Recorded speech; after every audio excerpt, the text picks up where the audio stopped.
እናቱን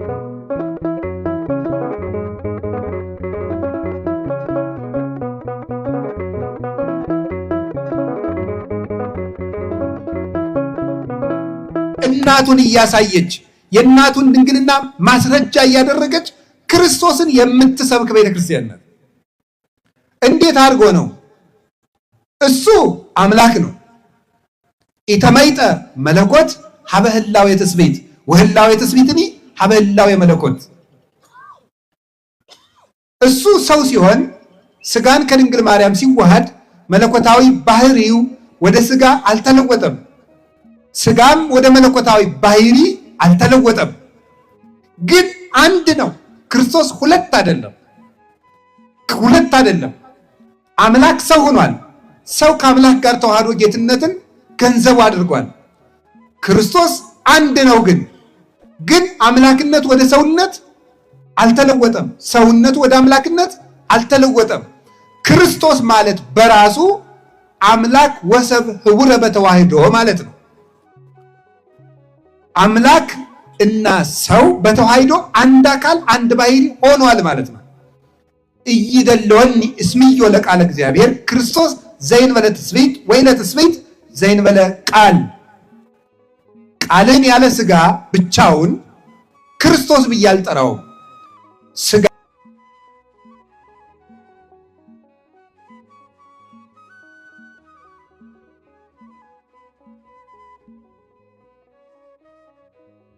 ያለ ቃል ብቻውን ክርስቶስ ያልጠራው ይላል ቄርሎስ።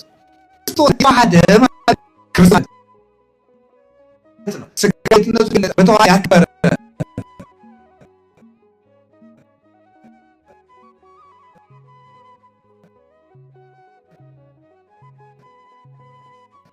መንገለ ስጋው ክቡር የተባለ ክብር ሳይገባው ስጋው ነሳኢ ስለሆነ ያ ስጋ የባህሪ ጌትነትን ገንዘብ በማድረጉ ምክንያት ክቡር የተባለ ከብረ ተለዓለ ሐየሰ ወረሰ ነግሰ መባል ገንዘብ ያደረገ ነገሰ ከበረ የተባለለት ክብር የማይቀበል ሲሆን ነዳያን የምንሆን እኛን ከፍ ለማድረግ ክብር የመቀበል ተግባሩ የሆነ ስጋን ተዋህዶ ራሱ ስጋውን ያከበረ ለሊሁ አንገሶ ለስጋ ወረሰ ያድም ምስለው የገዛ ስጋውን ከራሱ ጋር አዋሂዶ አንድ አካል አንድ ባህሪ ያደረገ ስለዚህ ክርስቶስ ይባላል።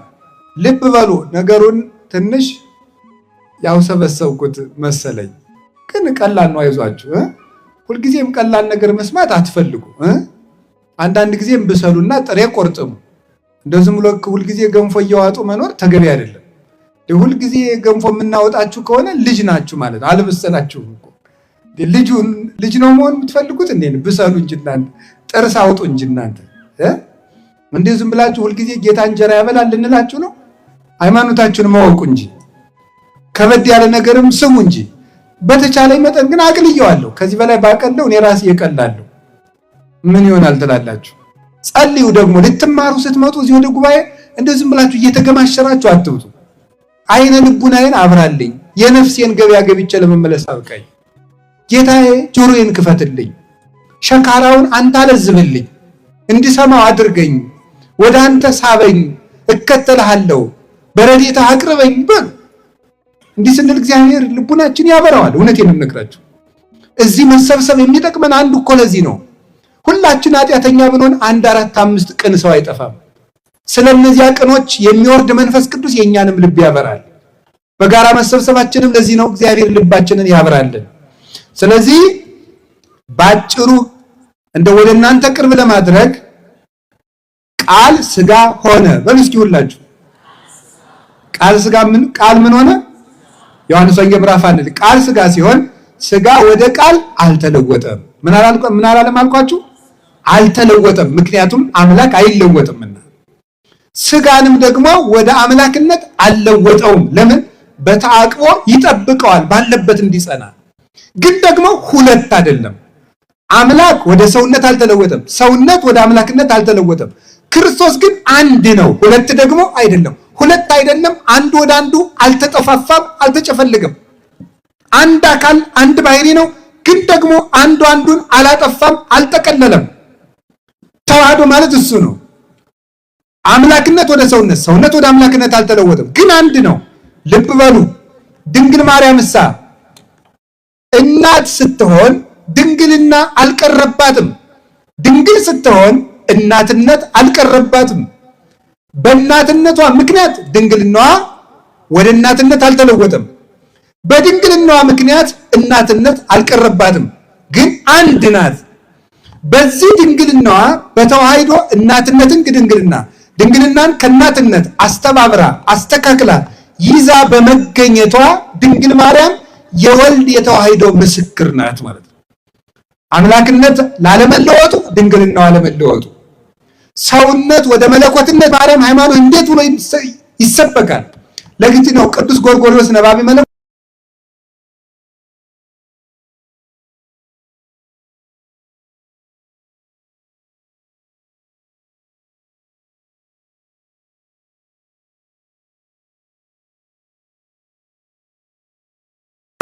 ድንግል ማርያምን ወላዲተ አምላክ የማይጀምሩ ሰዎች ከልዑል ጋር የተፈቱ ናቸው። በቤታችን የማይጀምሩ ሰዎች እነዚያ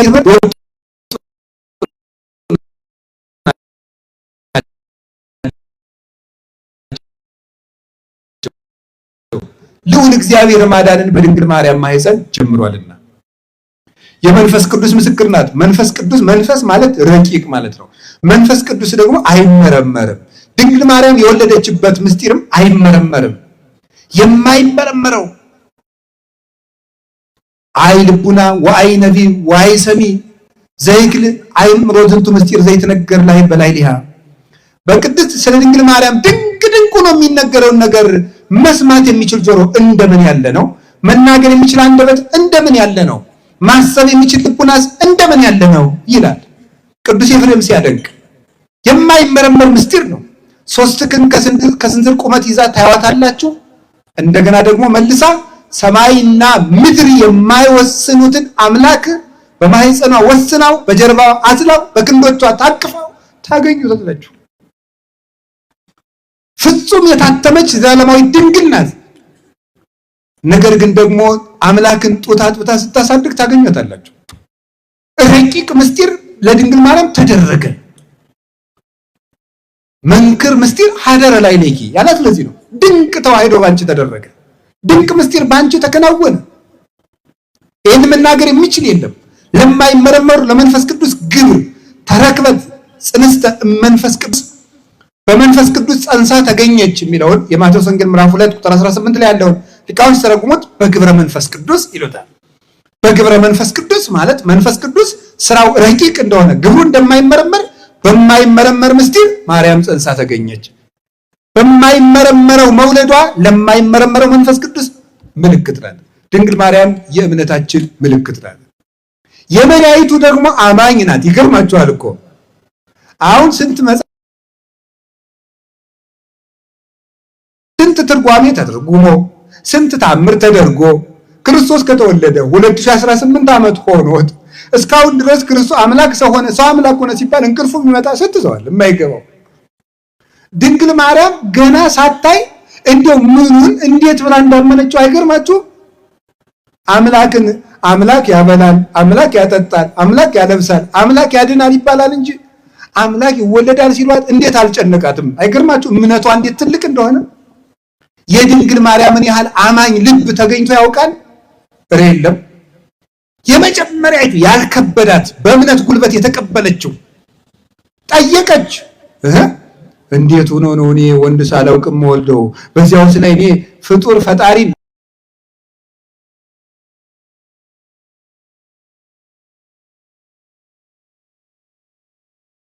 ወልዳል እንዴት ሆኖ ነው አለችው። ለእግዚአብሔር የሚሳነው ነገር አለ ብለሽ ነው አለ። ኧረ እሱስ የሚሳነው የለም እሺ አለች። አሁን ዛሬ ሁሉ እኮ ነው ሞኙ እየመጣ አምላክ ይወለዳል፣ አምላክ ይጠጣል፣ አምላክ ይበላል፣ አምላክ ያንቀላፋል እያለ ለድንግል ማርያም ግን አልከበዳትም። የተስፋችን ምልክት አምላክን ትወልጃለሽ፣ የምትወልጂው ልጅ ደግሞ የዘላለም ንጉሥ ነው ተብላ ሲያበቃ ወዲያው እንደወለደችው መጥቶ ሕፃኑን እንዳይገሉ ግብጽ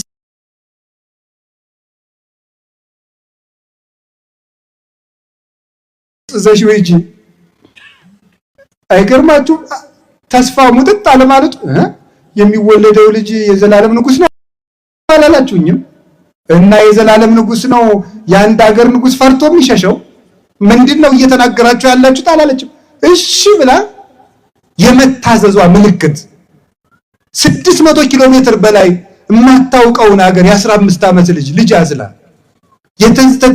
የተሰደደች የተስፋ ምልክት፣ የእምነት ምልክት፣ የፍቅር ምልክት፣ የመታዘዝ ምልክት፣ የብሕትውና ምልክት መቅደስ ገብታ ዞር ያላለችው 40 ዓመት አይናቸው 50 ዓመት 40 ዓመት አይናቸውን ዘወር ብለው ላላዩት ባይታውያን ምልክት እንድትሆን ርግብ እንተ ትኄውፆሙ ለባይታውያን ያለው ሊቁ ለዚህ ነው ያላት። ባይታውያንን ዙራ የምታረጋጋቸው መልካሚቱ ርግብ እናታችን ቅድስት ድንግል ማርያም የፍቅር ምልክታችን፣ የድህነት ምልክታችን። ትዝ ይላችኋል። የመጨረሻው ላሳጥረው ብዙ መርሃ ግብር ስለሚኖር ከዚህ በኋላ ስለ ድንግል ማርያም አሁን እኔ ነገርኳችሁ እንዳይመስላችሁ። ስለ ድንግል ማርያም እንድታውቁ ማሳሰቢያ ነው የሰጠኋችሁ እንጂ አሁን ስለ ድንግል ማርያም እኔ አሁን አስተምራችሁ መሰላችሁ? እንደው ቢጨንቅ ነው እንጂ አይደለም። ልነግራችሁ የምፈልገው የመጨረሻ ድንግል ማርያም ያያችሁ ምስክራችን። አንድ ሰው ዕዳ ይከፈልለታል። ዕዳው ሲሰረዝለት ምን ይሰጠዋል? ደረሰኝ ይሰጠዋል አይደል? ሌላ ጊዜ ሲጠየቅ ይኸው ደረሰኝ የሚል ደረሰኝ። ትዝ ይላችኋል? መጀመሪያ ዕዳ ስንገባ እዛፉ ስር አንድ ሴት ነበረች። ማን ትባላለች? እናታችን ሔዋን። ዕዳ ስንገባ አንድ ሴት ነበረች። ዲያብሎስ ሔዋንን እያሳየ ነበር ናግባ ወደ ሲኦል የሚለን ሔዋንን ማስረጃ እያደረገ። ወዕዳ ውስጥ ስንገባ አንድ ሴት ዛፉ ስር አለች። ዕዳችን ሲሰረዝ ደግሞ ደረሰኙን የምትሰጠን የነፃነታችን ደብዳቤ ዛፉ ስር አንዲት ሴት ያላችሁ። ዛፉ መስቀል ነው። ያቺ የነፃነት ደብዳቤ ደግሞ ማን ናት? እመቤታችን ናት።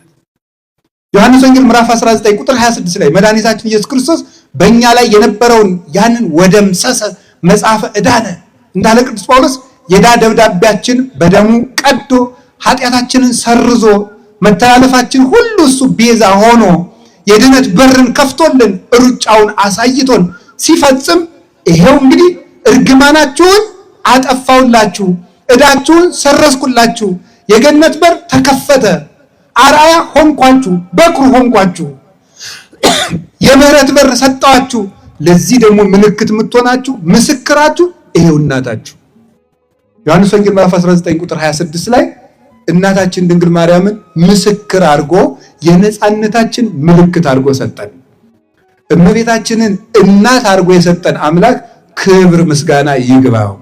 እንደው ሰው እመቤታችን አታስፈልገኝም ድንግል ማርያም አልልም የሚል ሰው እንደው የነፃነት ደብዳቤ አልፈልግም፣ እግዚአብሔርን ማወቅ አልፈልግም፣ መረዳትም አልፈልግም የሚል የደነደነ ልብ ያለው ሰው ነው።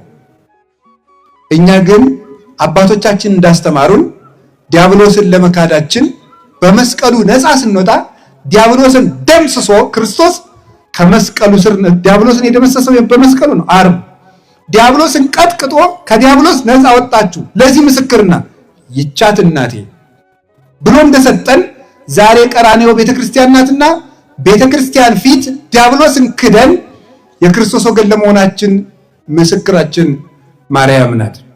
አሁንም እመቤታችን ምስክር አድርገን ለዲያብሎስ ድንግል ማርያምን እያሳየነው አይኑ እየታወረ መንግስቱን እንድንወርስ የመድኃኔዓለም ረድኤቱና ቸርነቱ አይለየን። በዚህ ስም ጉባኤ ስለተዘጋጀም እጅግ ደስተኛ ነኝ። ብፁዕ አባታችንም እጅግ ድንቅ አደረጉ። ስለ እውነት አንድ ኦርቶዶክሳዊ ሊቀ ጳጳስ መታወቂያው ድንግል ማርያም ናት። መታወቂያው የሚታይበት የሚለካበት የሐዋርያት ምልክታቸው ሞገሶሙ ለሐዋርያት ሞገሰ ስብከቶሙ ለሐዋርያት የሐዋርያት የስብከታቸው ጣዕም ድንግል ማርያም ነበረች። የሰማዕታት እሞሙ ለሰማዕት እናታቸው ድንግል ማርያም ናት።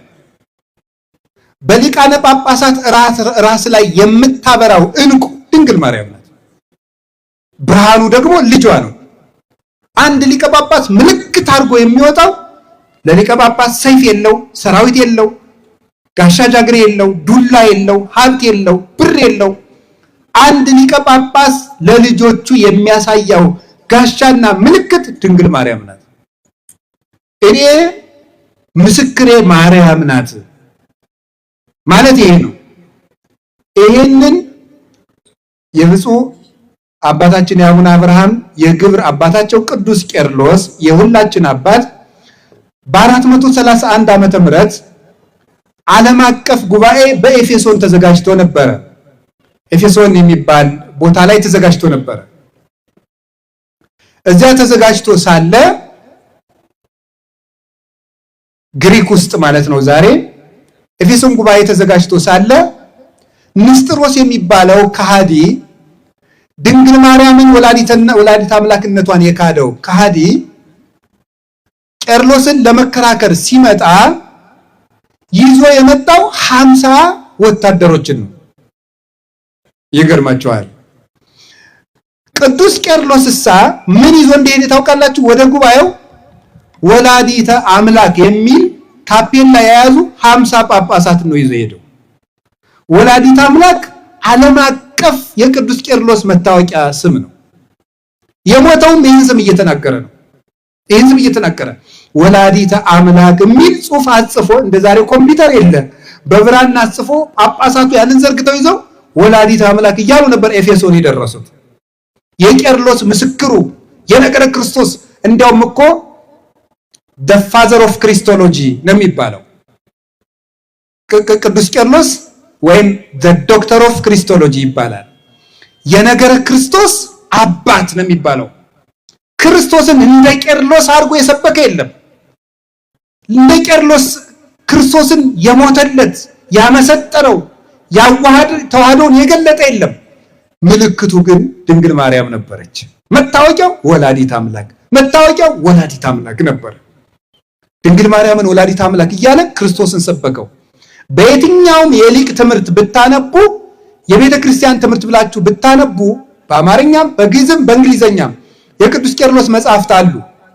ፈልጋችሁ ብታነቧቸው እንደ ቅዱስ ቄርሎስ አድርጎ ነገረ ክርስቶስን የሰበከ የለም። ግን ድንግል ማርያምን ምልክት እያደረገ ነበር ያስተማረው። እና እኔ እውነቴን ነው፣ ይሄ ጉባኤ የተዘጋጀው የቅድስት ጽርሐ ጽዮን ገዳምን ፕሮጀክት ለመፈጸም ነው። በዚህ ፕሮጀክት ስም ግን ለዚህ ምስክሬ ማርያም ናት የሚለው ጉባኤ መዘጋጀቱ የኦርቶዶክሳውያን መታወቂያ የሚሆን ጉባኤ ነው። እንዲህ ያለ ጉባኤ እስካሁን መዘጋጀትም ነበረበት። እንግዲህ መዘጋጀት ያለበት ወደፊቱም መቀጠል ያለበት ነው። መታወቂያችን ድንግል ማርያም ናት። ይሄ የምናፍርበት አይደለም። ክርስቶስን ያየነው በድንግል ማርያም ነው። አይተነዋል፣ አየነው፣ ዳሰስነው። ወንድማችን ሆነ፣ አባታችን ሆነ፣ ስጋችን ለበሰ። እኛ በተመላለስንበት ምድር ተመላለሰ፣ እኛን መሰለን። የራቀንን አምላክ ቀርበን እንድንዳስሰው ያደረገችን እመቤታችን። ለዚህ ምስክራችን ማርያም ናት። ለመንፈሳዊ ሕይወት ሁሉ ምልክት የድንግል ማርያም ሕይወት ነው። ስለዚህ ብፁዕ አባታችን ድንቅ አደረጉልን። ዘመናቸውን ያርዝምልን። እመቤታችንን መታወቂያ እንድናደርግ፣ ከሷ ጋር እንድንዋሃድ፣ በሷ እግዚአብሔር እንድናገኝ መልእክት ያለው ነው። ስራ ስሩልኝ፣ ህንፃውን ፈጽሙልኝ ብቻ ሳይሆን ልጆች መታወቂያችሁ ድንግል ማርያም ናት፣ ምስክራችን እመቤታችን ናት፣ የመዳናችን ምልክት ናት የሚል መልእክት ያለው ጉባኤ ነው። ቤተክርስቲያኑም ደግሞ ጽርሐ ጽዮን እመቤታችን ናት። የሚፈጸመው ገዳምም የእመቤታችን ቤተክርስቲያን ነው። ድንግል ለምንድን ነው የእመቤታችን ቤተክርስቲያን ጽርሐ ጽዮን ቤተክርስቲያን ማርያም ለምንድን ነው የሚታወቀው? ለምንድን ነው ያን ያህል ዋጋ ተከፍሎ የሚሰራው?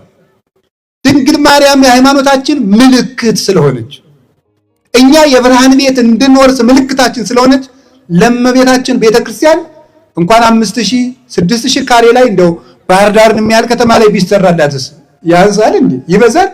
በፍጹም። ለእመቤታችን አንድ ሊቅ የተናገረውን ልንገራችሁ። ሰው እግዚአብሔር ለመውደዱ ወርቅ ያመጣል፣ ብር ያመጣል፣ ዕንቁ ያመጣል። እሱ የሰው ልኩ እስከዚያ እስከሆነ ድረስ ነው እንጂ የእግዚአብሔር ፍቅር ግን በዚያ ብቻ የሚገለጥ አልነበረም ይላል።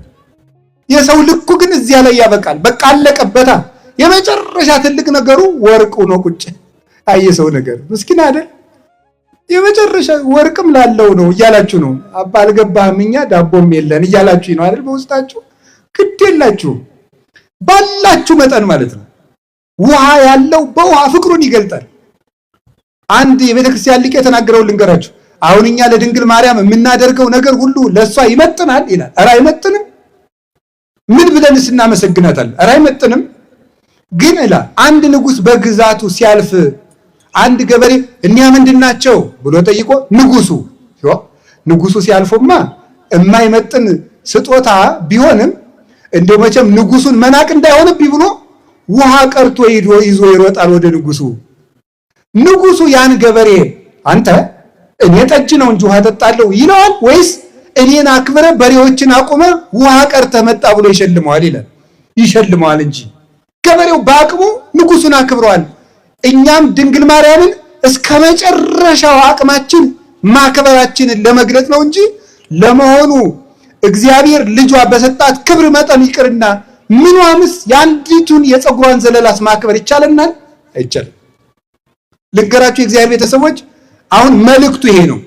ድንግል ማርያምን እንደምንወዳት እስመ አፍቀረ ንጉሥ ስነኪ ንጉሥ እግዚአብሔር አይኑ ያረፋባትን ድንግል ማርያም በማክበር እግዚአብሔርን እንድናከብር ይሄ ምልክት ነው። እግዚአብሔርን ለማክበራችን ምልክት እንዲሆን ነው ይሄ ገዳም የሚገነባው። ስለዚህ እግዚአብሔር ቤተሰቦች ብር ያላችሁ ብር ስጡ፣ ወርቅ ያላችሁ ወርቅ ስጡ። አትሸሽጉት፣ ሳትሳሱም ስጡ። ስሜት ውስጥም ደግሞ ሳትገቡ ነው። ሳትሳሱ ስጡ። አንዳንድ ሰው እንደው ሰርግ ላይ በዘፈኑ ሞቅ ብሎት ሸልሞ ነገ የሚጨናነቅም አለ። እንደሱ ማን ሸልም ብሏል? መጀመሪያ አስባት ሸልምም። ስለዚህ አስባችሁ እውነቴን ነው እንደው ለድንግል ማርያም ይሄ ምንድን ነው ብላችሁ አስባችሁ ትርፉን አይደለም የምትሰጡት። አስባችሁ ሳትጨነቁ፣ እግዚአብሔር አያስጨንቅም፣ የሰላም አምላክ ነው። ሳትጨነቁ እመቤታችንን የምንወድ መውደዳችንን ብፁዕ አባታችን ያንን ቤተክርስቲያን አስፍተው የ72ቱ አርድእት ምልክት፣ የነቢያት ምልክት፣ የሐዋርያት ምልክት በራሱ ገዳሙን እኔ እጄ ጎብኝቼዋለሁ። ጽርሐ ጽዮንን ወንጌልን በሙሉ በግድግዳው፣ በጣራው፣ በመሰረቱ፣ በመስኮቱ የሚሰብክ ቤተክርስቲያን ነው።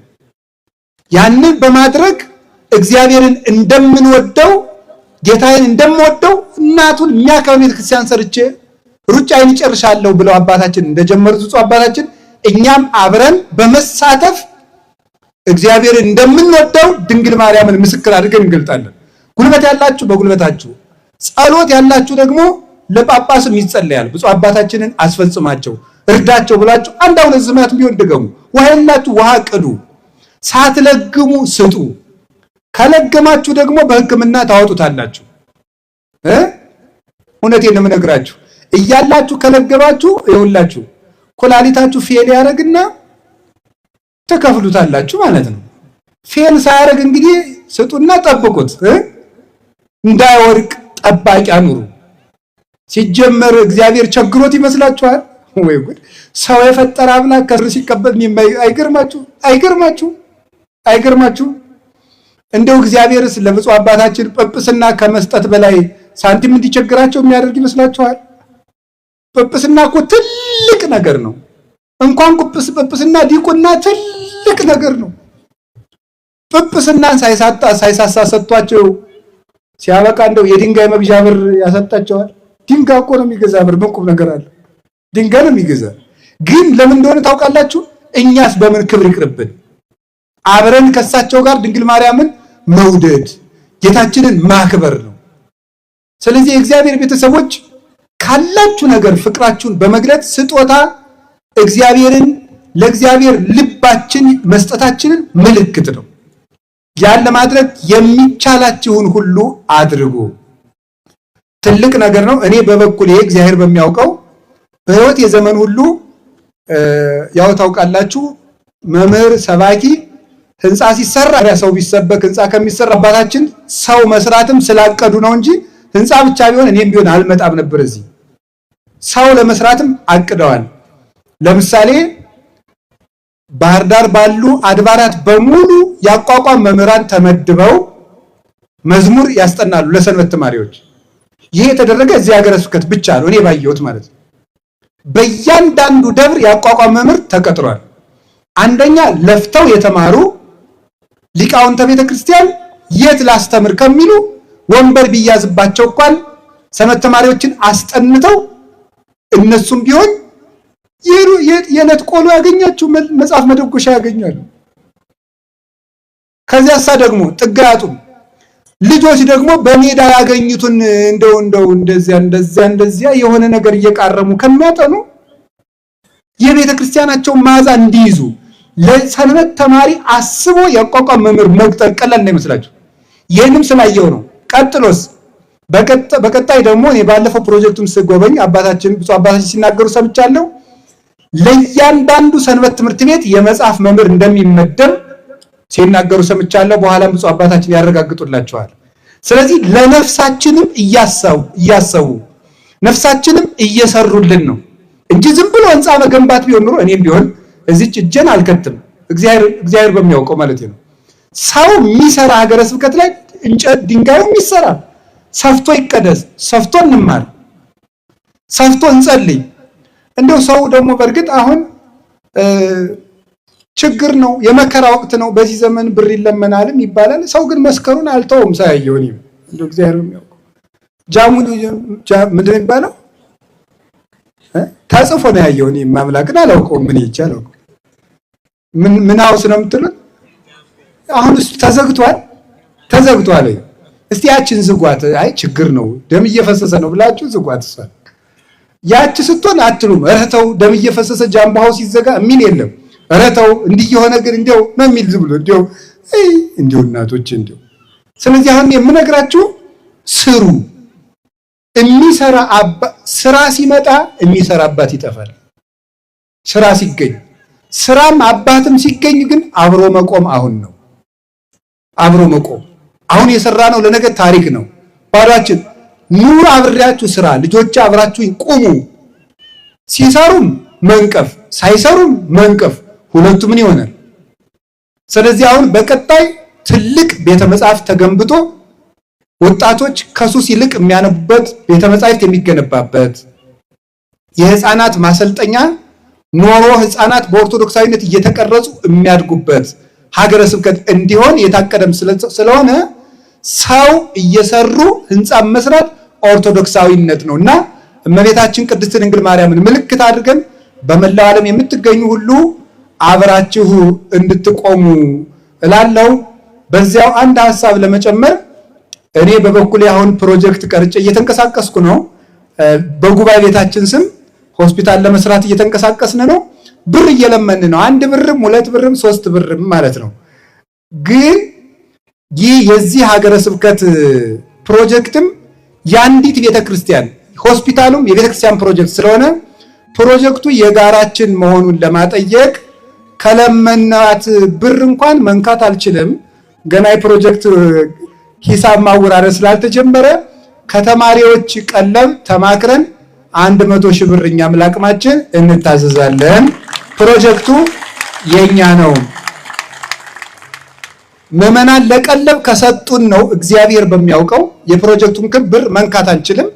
ራሱ ጠቅላይ ቤተ ክህነት ባዘዘን የሂሳብ ማወራረጃ ተወራርዶ ኦዲት የሚደረግ ራሱን የቻለ ይሄ ለቀለብ ከተሰጠችን ነው። ብፁዕ አባታችን እኔና እዚያ ያሉ ደቀ መዛሙርት ልጆቻቸው መሆናችንን እንዲያውቁልን ብቻ ያውቁናል። ምዕመናንም ቤተክርስቲያን አንድ መሆኗ እንድታውቁ ብቻ ነው። ለዚህ ምስክሬ ማርያም ናት። እግዚአብሔር ይስጥልኝ። ወስብሐት ለእግዚአብሔር።